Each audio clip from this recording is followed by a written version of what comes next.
नमस्कार दोस्तों, कैसे हैं आप लोग। आई जस्ट होप आप लोग अच्छे होंगे, स्वस्थ होंगे और अपने घरों पर खूब मेहनत से तैयारी कर रहे होंगे। दोस्तों, जैसा कि आप लोग जानते हैं कि हम अभी तक अपने YouTube चैनल पर 2 वीडियो मैथ्स की अपलोड कर चुके हैं और 2 वीडियो में इंग्लिश की डाल चुका हूँ। बहुत डिमांड पर कई बच्चे मुझे कॉल कर रहे हैं, मैसेजेस कर रहे हैं कि सर आप जीएस की वीडियो और बना दीजिए। तो आज बच्चों हम जीएस में बहुत महत्वपूर्ण टॉपिक होता है संविधान, और अक्सर संविधान से क्वेश्चंस आते हैं। तो एक संविधान के पोर्शन से बहुत छोटा सा टॉपिक मैंने आज आपके लिए मैं लेकर आया हूं, जिसका नाम है अनुसूचियां। बच्चों, ये टॉपिक ऐसा है जिससे ऑलमोस्ट एक क्वेश्चन आ ही जाता है और बड़ा आसान टॉपिक है। जैसा कि टैगलाइन में दिया है कि भूल कर दिखाओ। आज इस तरीके से मैं आपको इसे पढ़ाऊंगा कि आप जिंदगी में कुछ भी भूल सकते हैं लेकिन अनुसूचियां नहीं भूल सकते। अनुसूचियों से क्वेश्चन किस किस तरह के निकलते हैं, पहले थोड़ा सा इस पे चर्चा करेंगे। देखो, एक क्वेश्चन अनुसूची से सिंपल सीधा सीधा निकलता है कि एक तो संख्या पूछ लेता है अनुसूचियों की कि भारतीय संविधान में कुल कितनी अनुसूचियां हैं या कुल कितनी अनुसूचियां थी। राइट, एक क्वेश्चन तो ये आ जाता है। दूसरे तरह के क्वेश्चंस आते हैं कि अनुसूचियों में क्या दिया गया है अंदर, ये पूछ लेता है। पूछ लेगा कि पहली अनुसूची किससे संबंधित है या 8वीं अनुसूची किससे संबंधित है, इस तरह से पूछ लेता है। और तीसरा, जब थोड़ा सा टफ टाइप का पेपर बनता है तो अनुसूचियों में थोड़ा अंदर जाके आपसे कुछ पूछ लेता है। तो आज प्रयास ये करूंगा मैं कि आज की क्लास पढ़ने के बाद आप अनुसूचियों का कोई भी क्वेश्चन गलत ना कर पाए, अपने लेवल पर उस क्वेश्चन को सही कर सके। ठीक है, और क्लास खत्म करने के बाद मेरे पास 15-20 क्वेश्चंस जो पीछे कुछ एग्जाम्स में आए हुए हैं, मैं बुक्स यहाँ पे मैंने रखे हैं, तो उन बुक्स के साथ मैं आप लोगों को बताऊंगा भी। ठीक है, प्रैक्टिस कराने के लिए रखी हुई है कि प्रैक्टिस क्वेश्चंस में बोलूंगा, आप उसमें से देखें, क्लास पढ़ने के बाद जवाब दे पाएंगे आसानी से या नहीं। तो बच्चों, अनुसूचियों की क्लास हम आज शुरू करने वाले हैं। जब हमारा संविधान बना 26 नवंबर 1949 को जब बनकर तैयार हुआ, उस समय हमारे संविधान में टोटल 8 अनुसूचियां थी। कितनी बच्चों? 8। लेकिन वर्तमान में हमारे भारतीय संविधान में टोटल 12 अनुसूचियां हैं, मतलब 4 अनुसूचियां बाद में जोड़ी गई। तो आज हम डिटेल वाइज पहले ये देख लेते हैं कि कौन से अनुसूची में क्या दिया गया है। तो बच्चों, बहुत ट्रिक से पढ़ेंगे और बहुत ध्यान से पढ़ेंगे। देखो, पहली, दूसरी, तीसरी, चौथी, पांचवी, छठी, 7वीं, 8वीं, 9वीं, 10, 11 और 12 बहुत डिटेल में पढ़ेंगे बच्चों। ये मैंने 12 गिनती आपके सामने लिख दी, मतलब 12 अनुसूचियां एक तरह से हो गई। हम देखेंगे इन 12 की 12 अनुसूचियों में क्या है डिटेल वाइज। बहुत ध्यान से वीडियो को देखिएगा। बच्चों, पहली अनुसूची में क्या है? आप लोग जानते हैं कि लॉकडाउन पीरियड चल रहा है और हम और आप सभी अपने घरों में हैं। तो घर में हम क्यों हैं, उसके पीछे 2 रीजन है। पहला, हम अपने और अपने परिवार को सुरक्षित रखना चाहते हैं, और दूसरा, हम अपने देश को सुरक्षित रखना चाहते हैं। बच्चों, सबसे पहले हर व्यक्ति के लिए जिस देश में वो रहता है, वो कहते हैं ना कि जिस देश में तुमने जन्म लिया उस देश के अगर तुम भक्त नहीं पिया दूध मां का तुमने और पिता का तुम में रक्त नहीं।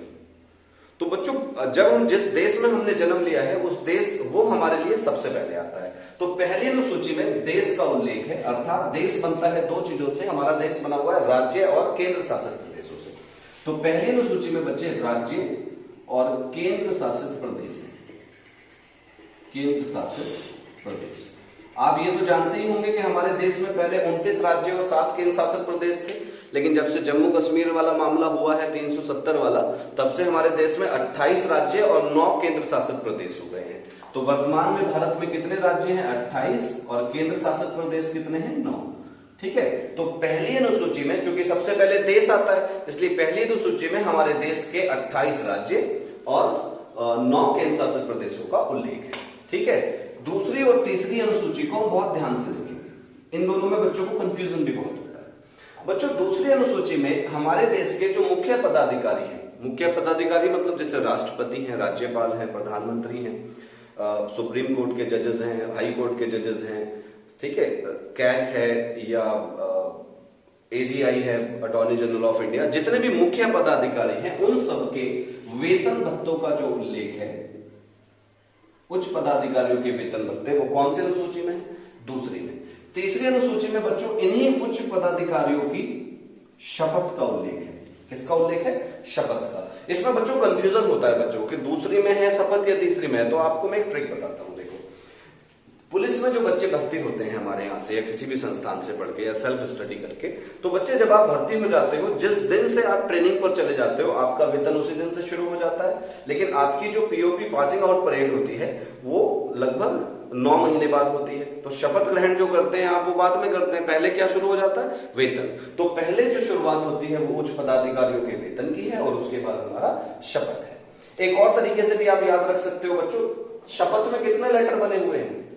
3, श, प, थ, और अनुसूची भी कौन सी है? तीसरी।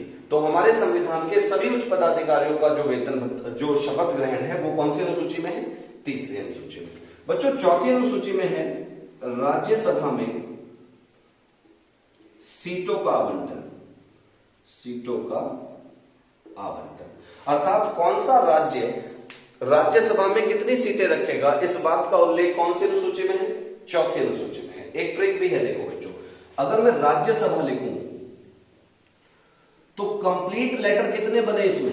राज्यसभा में कंप्लीट लेटर कितने बने? पूरे पूरे अक्षर कितने आए? रे पूरा अक्षर है, यह पूरा अक्षर है, सह पूरा अक्षर है और भय पूरा अक्षर है। अदर जय तो आधा अक्षर है ना। तो 4 लेटर है, चौथी अनुसूची है। राज्यसभा में 4 लेटर और चौथी अनुसूची, इसका मतलब चौथी अनुसूची में राज्यसभा में सीटों के आवंटन का उल्लेख है। और आप याद रखना यहाँ पर थोड़ा सा, वैसे जब राज्यसभा पढ़ाई जाएगी तब आप लोगों को बताए भी जाएंगे, लेकिन मैं यहाँ बता के चलता हूँ। सबसे अधिक राज्यसभा में सीटें किस राज्य की हैं? यूपी की। कितनी सीट है? 31। दूसरे नंबर पर आता है महाराष्ट्र। कितनी सीट है? 19। तो पहले 2 याद रखना, पहले 2 मैक्सिमम वाले जो राज्य हैं वो महाराष्ट्र और यूपी। पहले नंबर पर यूपी पे है और दूसरे नंबर पर महाराष्ट्र है। राज्यसभा में यूपी की 31 सीटें हैं और महाराष्ट्र की राज्यसभा में 19 सीटें हैं। इसके बाद आता है बच्चों 5वीं अनुसूची। देखो 5 एस की तरह बना है और एससी और एसटी अर्थात अनुसूचित जाति और अनुसूचित जनजाति। याद रखना, एस 5 की तरह बनता है, तो एससी एसटी का उल्लेख कौन सी अनुसूची में है? 5वीं अनुसूची में। बच्चों छठी अनुसूची की बात करते हैं। देखो छठी, इसको मिटा देता हूं। छठी अनुसूचियों को अगर मैं देखूं तो छठी अनुसूची में एससी एसटी ही है, लेकिन केवल 4 राज्यों में। एससी एसटी ही है लेकिन 4 राज्यों में। उन 4 राज्यों के नाम बड़े मस्त हैं। यहां पर एक ट्रिक बताता हूं मैं आपको। देखो एक शॉर्ट ट्रिक आप याद रखना, इनको चलो बाद में लिखेंगे। एक शॉर्ट ट्रिक आप लोग याद रखना, ममता, MMTA, ममता, MMTA, ममता याद रखेंगे। मैं से बनेगा मिजोरम, इस मैं से बनेगा मेघालय, टी से बनेगा त्रिपुरा और ए से बनेगा असम। तो इन 4 राज्यों में एससी एसटी के संबंधी प्रावधानों का जो उल्लेख है वो छठी अनुसूची में है। बच्चों इससे कई बार यूपीएससी में भी क्वेश्चन निकला है।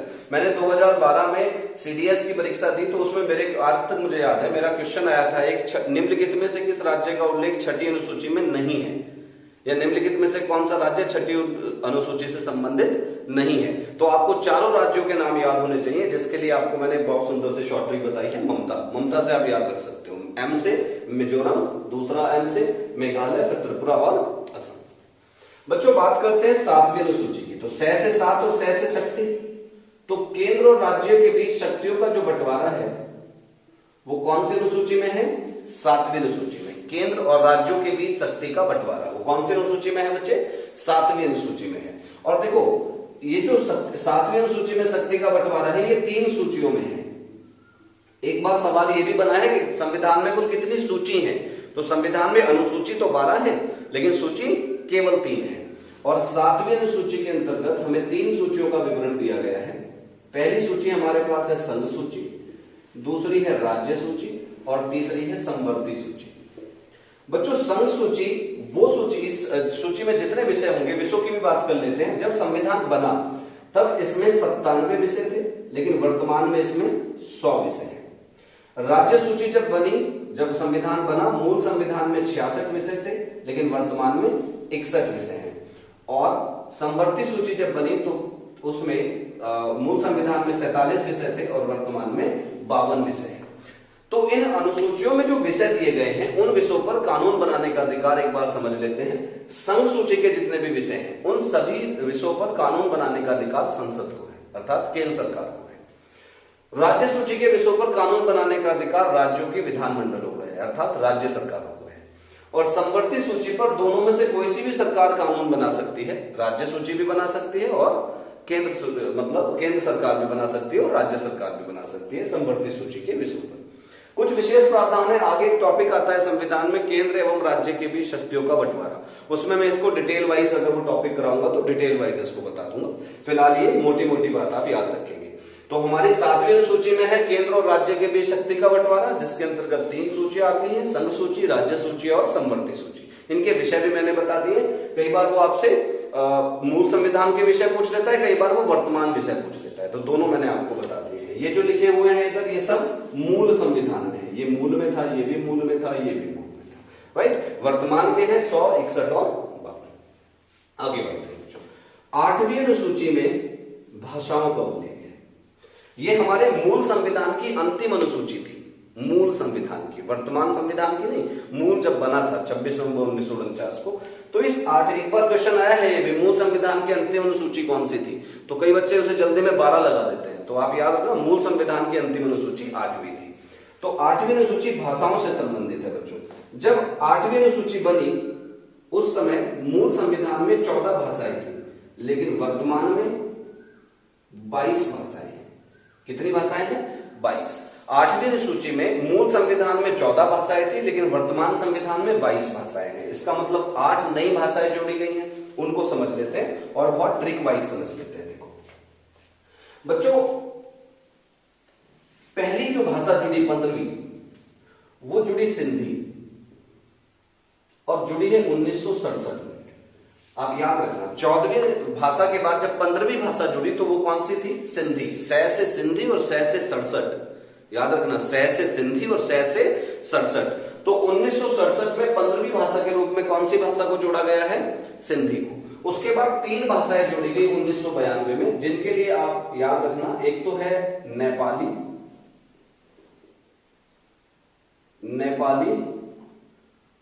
मणिपुरी और कोंकणी। ये 3 भाषाएं जोड़ी गई हैं 1992 में। कब जोड़ी गई हैं? 1992 में। बच्चों इसे याद रखने की भी शॉर्ट ट्रिक बताता हूं। देखो एक शॉर्ट ट्रिक याद रखना आप लोग, नमक। एक नाम याद रख सकते हो ना, नमक। नमक तो हर कोई याद रख सकता है यार, 3 लेटर है, न मैं के, न से नेपाली, मैं से मणिपुरी और कै से कोंकणी। तो 1992 में 3 भाषाएं जोड़ी गई नमक के तौर पर, नेपाली, मणिपुरी और कोंकणी। उसके बाद और 4 भाषाएं जोड़ी गई, जैसे थी मैथिली, संथाली, डोगरी और बोडो। ठीक है साहब, ये जोड़ी गई हैं 2004 में। वर्ष 2004 में हमारे पास 4 अनुसूचियां जोड़ी गई हैं, 4 भाषाएं जोड़ी गई हैं 8वीं अनुसूची में, मैथिली, संथाली, डोगरी, बोडो। ये कौन सी में? 2004 में। इसके लिए भी मैंने एक शॉर्ट ट्रिक बनाई है। देखो महेंद्र सिंह धोनी को तो सब जानते हैं ना, MSD, सभी जानते हैं, MSD। और भाई बड़ा प्लेयर है महेंद्र सिंह धोनी, वर्ल्ड कप जिताए हैं उसने 2-2 आपको। तो क्या कहेंगे? MSD बड़ो प्लेयर है, MSD बड़ा प्लेयर है। तो हम अपनी भाषा में बोल रहे हैं यूपी वाले, अगर यही आप राजस्थान साइड में चले जाएं तो बड़े को बड़ो बोलेंगे वो। तो MSD बोडो प्लेयर है, ऐसे याद रखो, बोडो। MSD बोडो आप लोग ध्यान रखना बस, MSD बोडो। M से महेंद्र सिंह धोनी नहीं, MSD। M से मैथिली, S से संथाली, D से डोगरी और बोडो। तो आप, मैं नहीं समझता कि अगर वो डिटेल में भी पूछ ले आपसे कि 15वीं भाषा के रूप में कौन सी अनुसूची को जोड़ा गया, तो आप सीधा लिख सकते हैं 15वीं भाषा के रूप में कौन सी भाषा को जोड़ा गया, तो वो थी सिंधी 1967 में। उसके बाद नमक जुड़ी, नमक मतलब नेपाली, मणिपुरी और कोंकणी 1992 में। और 2004 में MSD बोडो प्लेयर बन गया, मतलब मैथिली, संथाली, डोगरी और बोडो। क्लियर हो गई बात? अब आगे बढ़ते हैं। देखो इसको मिटा दो इधर वाले को तो फिलहाल। अब इन 8 अनुसूचियों के बाद अब बात आती है हमारी, ये तो थी मूल संविधान की अनुसूचियां। अब बात करते हैं 9वीं अनुसूची के बारे में। बच्चों 9वीं अनुसूची में भूमि सुधार अधिनियम दिए गए हैं, भूमि सुधार अधिनियम, जिसमें टोटल 294 विषय हैं। विषय भी पूछ लेता है, कई बार पूछ लेता है कि बताइए टोटल कितने विषय हैं, तो 294 नहीं, 284 विषय। याद रखना, भूमि सुधार अधिनियम में टोटल कितने विषय हैं? 284। भूमि सुधार अधिनियम, चूंकि 8 अनुसूचियां कंप्लीट हो चुकी हैं मूल संविधान की, अब ये पहली अनुसूची है, तो कौन से संविधान संशोधन से जुड़ी होगी? पहले संविधान संशोधन से। तो ये जुड़ी है पहला संविधान संशोधन 1951। याद रखना 1951 में 9वीं अनुसूची को जोड़ा गया पहले संविधान संशोधन के द्वारा, जिसमें भूमि सुधार अधिनियमों का उल्लेख है। और टोटल कितने विषय आते हैं इसके अंतर्गत? 284 विषय। 9 के बाद आती है 10। दय से 10 और दय से दल बदल, तो दल बदल संबंधी जो प्रावधान है वो 10वीं अनुसूची में है। तो विषय की बात हो गई। जोड़ा कब गया? 51 के बाद क्या आएगा बच्चों? 51 के बाद क्या आएगा? 52। तो ये 52वां संविधान संशोधन पूछ लेता है ये भी, कब जोड़ा गया? 1985। तो 52वें संविधान संशोधन 1985 के द्वारा 10वीं अनुसूची को जोड़ा गया, जो दल बदल संबंधी प्रावधानों से रिलेटेड है।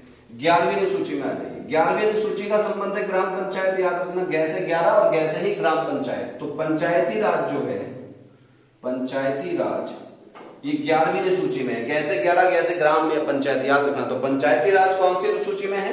11वीं में। जो 73वें संविधान संशोधन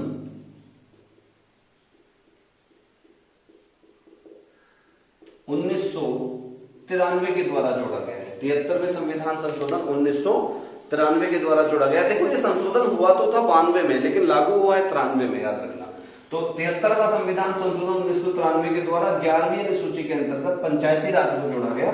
और लास्ट इसमें टोटल बच्चों 29 विषय हैं। ये कभी कभी विषय भी पूछ लेता है। तो इस अनुसूची में टोटल कितने विषय हैं? 29। और लास्ट है 12वीं अनुसूची। देखो महात्मा गांधी ने कहा था कि पहले गांव का विकास करो, शहर तो खुद ब खुद विकसित हो जाएंगे। तो आप देखिए शहरों में नगर पालिका होती है और गांव में पंचायतें होती है। तो पहले कौन है? पंचायत, और बाद में आएगी नगर पालिका। तो 12वीं अनुसूची में है नगर पालिका। नगर पालिका, और जिसका विषय जोड़ा गया है 74वें संविधान संशोधन 1993 के द्वारा। और इसमें टोटल 18 विषय है। इसमें टोटल कितने विषय हैं? 18। देखो मैं यार मैथ्स का मास्टर हूं वैसे बेसिकली, तो मैं ट्रिक्स भी बताता हूं आपको बहुत ज्यादा। और मैथ्स में ट्रिक तो वही, मेरा ट्रिक पे ही दिमाग चलता है और मुझे ट्रिक से ही पढ़ाना पसंद है हर चीज को। तो आप उस चीज को जल्दी कैरी कर सकते हो, याद रख सकते हो, लंबे समय तक याद रख सकते हो। देखो 9 में से 1 कम कर लो, कितना आएगा? 8। और 2 में से 1 कम कर लो, 1। तो उसमें 29 विषय थे, इसमें 18 विषय है। क्लियर हो गई ये बात? एक बार दोबारा से जल्दी जल्दी देख लेते हैं कि हमने क्या क्या पढ़ा है। अगर मैं बात करूं पहली अनुसूची की अपनी, तो पहली अनुसूची में कौन आता है बच्चों? पहले सबसे पहले हमारे लिए कौन है? देश। तो पहली अनुसूची में आता है हमारे देश के राज्य और केंद्र शासित प्रदेशों का वर्णन। दूसरी अनुसूची में क्या आता है बच्चों? पहले वेतन लोगे या पहले शपथ लोगे? वेतन। तो सभी उच्च पदाधिकारियों के वेतन दूसरी अनुसूची में है। तीसरी अनुसूची में क्या आएगा बच्चों? तीसरी अनुसूची में वेतन ले लिया, आप क्या ले लें? शपथ। तो सभी उच्च पदाधिकारियों के जो शपथ है वो तीसरी अनुसूची में है। चौथी अनुसूची की बात कर लेते हैं बच्चा। चौथी मैंने बताया राज्यसभा में कंप्लीट लेटर कितने हैं? 4। तो चौथी अनुसूची में राज्यसभा के कितने? राज्यसभा में सीटों के आवंटन का उल्लेख है। और हमारे देश में सबसे ज्यादा राज्यसभा की सीटें किस राज्य में है? उत्तर प्रदेश में। दूसरे नंबर पर कौन है? महाराष्ट्र। क्लियर है? तीसरे पे पूछ लेता है कई बार, तो तमिलनाडु याद रखना। चौथे पांचवे में बिहार और पश्चिम बंगाल आते हैं। और मिनिमम पूछता नहीं है, क्योंकि मिनिमम में तो एक कई सारे, गोवा में एक है, मणिपुर में एक है, तो एक कई राज्यों में है। हाँ ये और बता दो, देखो 2 केंद्र शासित प्रदेश ऐसे हैं जिनमें राज्यसभा के सीटों का आवंटन है, एक दिल्ली और एक पुदुचेरी। दिल्ली में 3 सीटें हैं और पुदुचेरी में 1 सीट है। तो चौथी अनुसूची के बाद आता है 5। जैसे 5 बनता है ऐसे ही S बनता है। तो 5वीं अनुसूची संबंधित है SC ST से रिलेटेड। छठी अनुसूची भी SC ST से ही रिलेटेड संबंधित है, लेकिन कितने राज्यों में? 4 राज्यों में। और उन 4 राज्यों को याद रखने की शॉर्ट ट्रिक क्या बताइए? ममता। M से मेघालय, दूसरे M से मणिपुर मिजोरम, तीसरे M से त्रिपुरा और चौथे M से असम। राइट? ममता याद रखेंगे। 7वीं अनुसूची की बात करें तो 6 से 7 और 6 से ही शक्तियों का बंटवारा, केंद्र और राज्य के बीच शक्तियों का बंटवारा आता है हमारी 7वीं अनुसूची में। और 7वीं अनुसूची में हमें 3 सूचियां मिलती हैं। उन तीनों सूचियों के नाम है संघ सूची, राज्य सूची और समवर्ती सूची। संघ सूची जब बनी थी मूल संविधान में, उसमें कितने विषय थे? 97। और वर्तमान में कितने हैं? 100। राज्य सूची में कितने विषय थे बच्चों जब बनी थी? 66। और वर्तमान में कितने हैं? 61। और समवर्ती सूची में उस समय मूल संविधान में थे 47 और वर्तमान में है 52। क्लियर है? वो डिटेल में आगे पढ़ेंगे कौन सा विषय किस अनुसूची का है। इसके बाद आता है भाषा। 8वीं हमारी अनुसूची भाषा से संबंधित है। और बच्चों भाषा जो है, जब संविधान बना तो 14 भाषाएं थी, इसमें वर्तमान में 22 भाषाएं हैं। 15वीं भाषा के रूप में किसे जोड़ा गया है? सिंधी को। कब? 1967 में। अगली 3 भाषाएं, उसके लिए शॉर्ट ट्रिक क्या बताइए? नमक। तो न से नेपाली, मैं से मणिपुरी और कैसे कोकणी, ये तीनों कब जुड़ी हैं? 1992 में। और आखिर की 4 कब जुड़ी? महेंद्र सिंह बड़ा खिलाड़ी है तो MSD मतलब मैथिली, संथाली और डी से डोगरी, और बड़ो प्लेयर है मतलब बोडो। ये हमारी 2004 में जुड़ी है। क्लियर हो गई ये बात? 9वीं अनुसूची की बात कर लेते हैं। 8 अनुसूची कंप्लीट करके 9वीं अनुसूची संबंधित है भूमि सुधार अधिनियम से। भूमि सुधार अधिनियम 9वीं अनुसूची बहुत खतरनाक है भाई। 9वीं अनुसूची और समझ जाओ आगे क्या कौन सा मंथ, तो वो खतरनाक होते हैं दोनों। तो 9 भूमि सुधार अधिनियम, जिसमें टोटल 284 विषय हैं। 10वीं अनुसूची में द से 10 और द से दल बदल, ग में 11वीं में ग से 11 और ग से ही ग्राम पंचायत, और 12वीं में हमारी नगर पालिका है। इनके जोड़ने की बात अगर करें तो ये जोड़ने वाली चारों याद रखना। 10वीं अनुसूची हमारी 52वें संविधान संशोधन 1985 के द्वारा जुड़ी है। और हमारी 11वीं अनुसूची 73वें संविधान संशोधन, देखो याद रखना 73 में 3 है, 74 में 4 है। 3 विषम संख्या है तो 11 भी विषम संख्या है, 4 सम संख्या है तो 12 सम संख्या है। तो जो विषम संख्या है वो विषम वाले संविधान संशोधन से जुड़ी है, और जो सम संख्या है वो सम संख्या वाले संविधान संशोधन से जुड़ी है। तो 11वीं जो अनुसूची है वो 73वें संविधान संशोधन 1993 से जुड़ी है, और 12वीं जो अनुसूची है वो 74वें संविधान संशोधन 1993 के द्वारा जोड़ी गई है। और ग्राम पंचायत में बच्चों 29 विषय थे, और नगर पालिका वाली अनुसूची में टोटल कितने विषय हैं? 18 विषय हैं। देखो मेरे पास कुछ क्वेश्चंस हैं अनुसूचियों से रिलेटेड ही, and I want to ask you something. आप शायद बता भी पाएंगे, ठीक है? मैं क्वेश्चन इधर से बोलूंगा, आप उधर अपना वीडियो देखते देखते ही मेरी बातों का जवाब दें। जैसे पहला सवाल उत्तर प्रदेश पुलिस में आया हुआ है, वर्तमान में भारतीय संविधान में कुल कितनी अनुसूचियां हैं? तो बच्चे आज ही पढ़ी है हमने, वर्तमान में कितनी है? 8 या 12? बिल्कुल 12 इज द राइट आंसर। अगला क्वेश्चन है मूल संविधान में कितनी अनुसूचियां थी? ऑप्शंस दिए गए हैं 8, 9, 10, 11। तो मूल संविधान में कितनी थी? 8। अगला क्वेश्चन है बच्चे, किस अनुसूची में भारतीय गणराज्य के राज्य और केंद्र शासित प्रदेशों का उल्लेख है? मतलब कौन सी अनुसूची में देश के राज्य और केंद्र शासित प्रदेशों का उल्लेख है? तो मैंने भी बताया सबसे पहले देश आता है, मतलब ऑप्शन है पहली, दूसरी, तीसरी, चौथी। तो राइट आंसर इज पहली। आगे बढ़ते हैं। देखो अगला क्वेश्चन है, संविधान के प्रथम संविधान संशोधन द्वारा कौन सी अनुसूची को जोड़ा गया था? पहला संविधान संशोधन 1951 में हुआ, 8 अनुसूची थी, तो कौन सी जुड़ी होगी उससे? 9वीं अनुसूची, भूमि सुधार अधिनियम वाली। ऑप्शन दिए थे 6ठी, 7वीं, 8वीं, 9वीं, तो राइट आंसर इज 9वीं। अगला क्वेश्चन है, 73वें संविधान संशोधन द्वारा कौन सी अनुसूची को जोड़ा गया? 73 में लास्ट में 3 आ रहा है, मतलब विषम संख्या, कौन सी जुड़ी होगी? 11वीं या 12वीं? 11वीं। विकल्प है 9, 10, 11, 12, तो राइट आंसर इज 11। अगला है, भारतीय संविधान में 22 भाषाओं को राजभाषा का दर्जा प्रदान करने वाली कौन सी अनुसूची है? तो भाषा से संबंधित कौन सी अनुसूची है बच्चों? ऑप्शंस हैं 6ठी, 7वीं, 8वीं, 9वीं, तो राइट आंसर इज 8। ये तो बच्चों पुलिस लेवल के क्वेश्चंस थे, पुलिस और रेलवे में आए हुए 9-10 सवाल थे जो मैंने आपसे पूछे। अब देखिए ये मजाक नहीं चल रही है, आपको अगर दिख रहा हो तो ये जो क्वेश्चंस हैं, दिख रहा है इसमें मेरे सामने जो क्वेश्चंस है यूपी पीसीएस मेंस, जो मैं भी आपको दिखा रहा हूं। तो पहला सवाल यूपी पीसीएस का मैं दे रहा हूं मेंस में, भारतीय संविधान की निम्न दी गई अनुसूचियों में से कौन सी सूची राज्यों के नामों तथा राज्य क्षेत्रों का ब्यौरा देती है? तो अभी अभी हम देख रहे थे हमारे देश के राज्यों के नाम और केंद्र शासित प्रदेशों का नाम कौन सी अनुसूची में है? ऑप्शन है पहली, दूसरी, तीसरी, चौथी, तो राइट आंसर इज पहली। अगला क्वेश्चन देखिए, अगला मिलान करना है आपको, इसमें मिलान करने के लिए क्वेश्चन दिया गया है। 7वीं अनुसूची, बोल दो उधर से, 7वीं अनुसूची किससे संबंधित है? केंद्र और राज्य की भी शक्तियों का बंटवारा। 8वीं अनुसूची भाषा, 9वीं अनुसूची भूमि सुधार अधिनियम, और 10वीं अनुसूची दल बदल। अगला क्वेश्चन है इसमें, ये 2006 में पूछा गया है लोअर पीसीएस में, यदि भारतीय संघ के एक नए राज्य का सृजन करना हो तो संविधान की निम्नलिखित अनुसूचियों में से किस एक को अवश्य रूप से संशोधित किया जाना चाहिए? अगर नया राज्य आ रहा है तो नया राज्य का जो नाम आएगा वो कौन सी अनुसूची में संशोधन होकर आएगा? पहली में, दूसरी में, तीसरी में या चौथी, 5वीं में? तो कौन सी में आएगा बच्चों? पहली में, क्योंकि राज्यों से संबंधित वही है। राज्यों के नामों वगैरह से संबंधित। अगला क्वेश्चन है, ये है यूपी पीसीएस मेन जीएस परीक्षा 2015। निम्नलिखित कथनों में से कौन सा भारत के संविधान की चौथी अनुसूची को सही वर्णित करता है? कथन सुन लीजिए चौथी अनुसूची के लिए। पहला, इसमें संघ और राज्यों के बीच शक्ति का वितरण है, नहीं। दूसरा, इसमें संविधान की सूचीबद्ध भाषाएं हैं, बिल्कुल नहीं। तीसरा, इसमें एससी और एसटी का प्रावधान है, नहीं। और चौथा, इसमें राज्यसभा में स्थानों का आवंटन है, बिल्कुल। चौथी अनुसूची में राज्यसभा में स्थानों का आवंटन है, तो सही आंसर हो जाएगा आखिरी वाला ऑप्शन। नेक्स्ट, अगला क्वेश्चन है, ये पूछा गया है एलडीसी परीक्षा में 2006 में, वो विषय जिन पर केंद्र और राज्य सरकारें दोनों कानून बना सकती हैं किस सूची के होते हैं? तो अभी हम बात कर रहे थे संघ सूची पर केवल केंद्र सरकार अर्थात संसद कानून बनाएगी, राज्य सूची पर राज्य सरकारें कानून बनाएंगी। दोनों किस पर बना सकती है? तो राइट आंसर इज समवर्ती सूची पर। नेक्स्ट, विधायी शक्तियों का केंद्र और राज्यों के मध्य वितरण संविधान की निम्न अनुसूचियों में से किसमें है? तो पहला ऑप्शन 6वीं, 7वीं, 8वीं, 9वीं। तो केंद्र और राज्यों के बीच शक्ति का बंटवारा अभी पढ़ रहे थे, कौन सी अनुसूची में है? 7वीं अनुसूची में। नेक्स्ट है, राज्य भूमि सुधार अधिनियम संबंधी प्रावधान कौन सी अनुसूची में है? तो भूमि सुधार अधिनियम प्रावधान कौन सी अनुसूची में है बच्चों?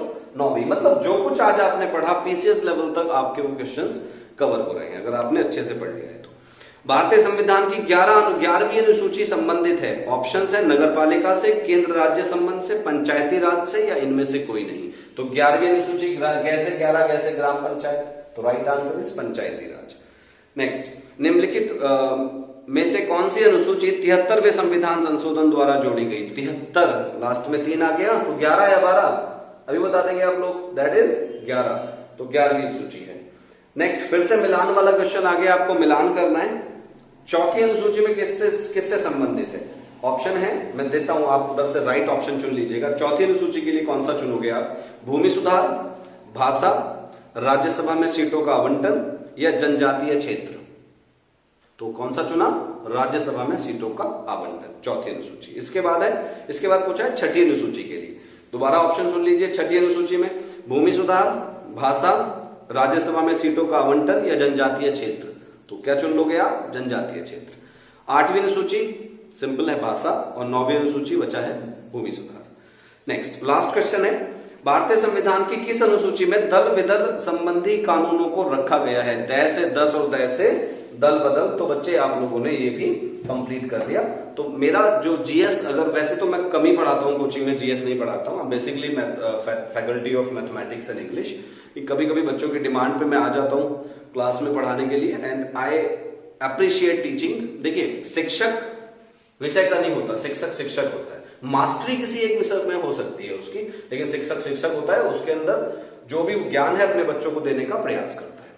ठीक है, तो मैं आपको थोड़ा सा ये बता दूं, जीएस पढ़ने का बेस्ट तरीका है कि आप जब भी पढ़ें, जिस भी किताब से पढ़ें, जो भी आपके पास माध्यम हो, चाहे आप यूट्यूब से वीडियो ही देखकर पढ़ रहे हो, उसके बाद एक ऐसी किताब अपने पास जरूर रखें जिसमें मल्टीपल चॉइसेस क्वेश्चन हो, और उस टॉपिक को पढ़ने के बाद एक बार उस किताब से क्वेश्चंस जरूर लगाकर देखें।